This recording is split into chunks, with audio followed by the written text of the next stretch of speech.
नमस्कार मेरे प्यारे साथियों, आप सभी को एक बार फिर से हमारे यूट्यूब चैनल में आपका स्वागत है। तो आज के इस वीडियो में हम आपके लिए लेकर आए हैं 20 ऐसे करेंट अफेयर जो कि बेहद ही महत्वपूर्ण है और साथ में स्टैटिक जीके भी है। तो चलिए वीडियो को बिना स्किप किए हुए आगे बढ़ते हैं और आपका पहला सवाल है, देखते हैं। चलिए, पहला सवाल है कि हाल ही में किस राज्य सरकार ने 2025 में जल्लीकट्टू आयोजन के लिए मानक संचालन प्रक्रिया जारी की है। तो कौन सा राज्य है भाई? तो है आपका तमिलनाडु। कौन सा राज्य है? तो तमिलनाडु है। चलिए इसी प्रकार से आगे बढ़ते हैं और आपका सवाल नंबर 2 कि भारत ने मलेरिया के मामलों में कितने प्रतिशत की कमी हासिल की है, जिसका लक्ष्य 2030 तक मलेरिया मुक्त होना है। तो कितने प्रतिशत तक कम की है? तो आपका ऑप्शन है डी 97%। ठीक है। चलिए इसी प्रकार से आगे बढ़ते हैं। आपका अगला सवाल है, हाल ही में किस दिवस के अवसर पर विकसित पंचायत कर्मयोगी पहल की शुरुआत की गई है। तो किस दिवस के अवसर पर किया है? सुशासन दिवस। ऑप्शन नंबर ए सुशासन दिवस। ऑप्शन नंबर ए सुशासन दिवस। चलिए अगला सवाल देखते हैं। आपका अगला सवाल है कि हाल ही में किस राज्य सरकार ने सौर कृषि वाहिनी योजना 2.0 की शुरुआत की है। तो कौन सा राज्य है भाई जो शुरू किया है? तो यह है आपका option number D. Option number D Maharashtra. अगला सवाल है कि हाल ही में किसके द्वारा 17 बच्चों को प्रधानमंत्री राष्ट्रीय बाल पुरस्कार से सम्मानित किया गया है। किससे किया गया है? तो ऑप्शन ए राष्ट्रपति द्रौपदी मुर्मू को। किसे किया गया है? द्रौपदी मुर्मू को। इसी प्रकार से आगे बढ़ते हैं और आपका अगला सवाल है कि निम्नलिखित में सेडी किस संगठन की तर्ज पर भारत को लॉन्च किया जाएगा।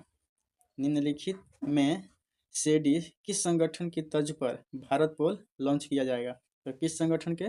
तो इंटरपोल। किस पे? इंटरपोल आपका सही जवाब हो जाएगा, ऑप्शन नंबर डी। अगला सवाल है सवाल नंबर 7 कि हाल ही में किसके लिए भारतीय राष्ट्रीय राजमार्ग प्राधिकरण ने राष्ट्रीय राजमार्गों के किनारे आश्रय स्थल बनाने की परियोजना शुरू की है। तो किसके लिए शुरू किया है? तो पशुओं के लिए। किसके लिए शुरू किया गया है? पशुओं के लिए। Option number C. लिए आगे बढ़ते हैं और आपका अगला सवाल है, बहुत ही अच्छा सवाल है। देखिए कि दिसंबर 2024 में राष्ट्रपति द्रौपदी मुर्मू द्वारा कितने राज्य में नए राज्यपाल नियुक्त किए गए हैं। तो कितने राज्य में नए राज्यपाल नियुक्त किए हैं? तो ये हो जाएगा ऑप्शन सी 5 राज्यों में। कितने राज्यों में? 5 राज्यों में। Option number C. आगे बढ़ते हैं।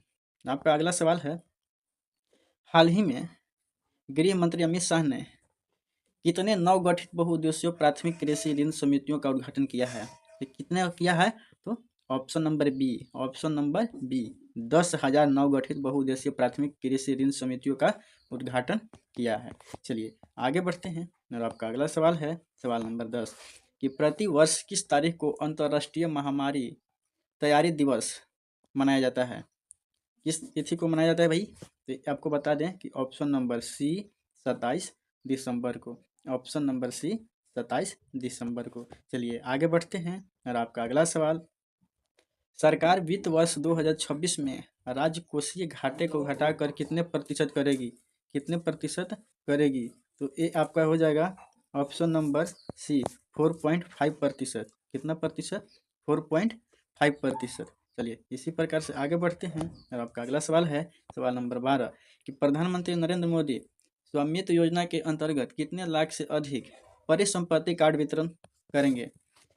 देखिए बहुत ही अच्छा सवाल है कि प्रधानमंत्री नरेंद्र मोदी स्वामित्व योजना के अंतर्गत कितने लाख से अधिक परिसंपत्ति कार्ड वितरित करेंगे। कितने लाख करेंगे? तो ये आपका हो जाएगा 54 लाख। Option number B.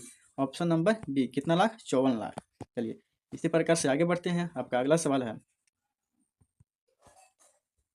देखिए सवाल नंबर 13 कि भारतीय और चीनी नागरिकों को किस देश में वर्ष 2026 तक वीजा मुक्त यात्रा कराने की अनुमति है। तो किस देश की है? तो option number A. Option number A क्या है? मलेशिया। क्या है? मलेशिया।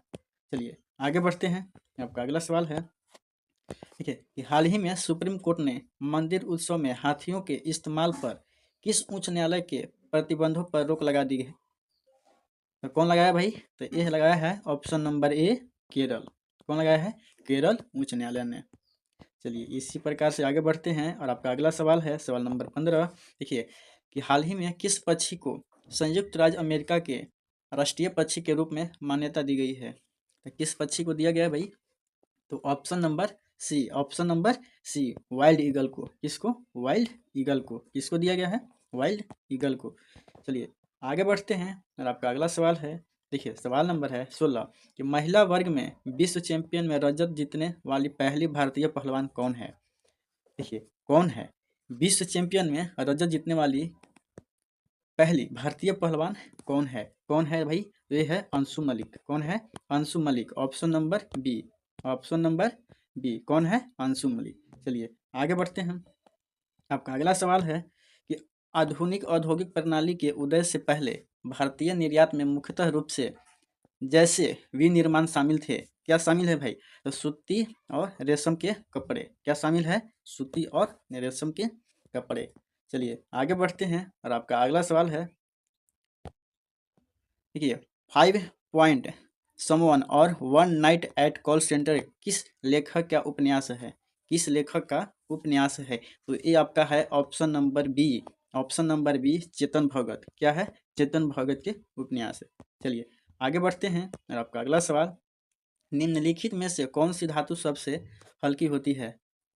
ठीक है, देखिए निम्नलिखित में से कौन सी धातु सबसे हल्की धातु है। कौन सी धातु है, तो ये आपको जानकारी होगा बहुत पहले से ही। कौन सा धातु है, option number B, lithium. Option number B, lithium. ये बहुत ही मतलब कई एक बार पूछा गया है। ठीक है, तो चलिए इसी प्रकार से आगे बढ़ते हैं और आपका अगला सवाल है और लास्ट सवाल है कि निम्नलिखित में से भारत के किस राज्य में सबसे बड़ी बंजर भूमि है। देखिए भारत में किस राज्य में सबसे बड़ी बंजर भूमि है, तो किस राज्य में है, तो ये आपका ऑप्शन नंबर सी, कहाँ है, राजस्थान में। कहाँ है, राजस्थान में। तो चलिए आज के इस वीडियो को हम यहीं समाप्त करते हैं, मिलते हैं अगले वीडियो में, तब तक के लिए धन्यवाद।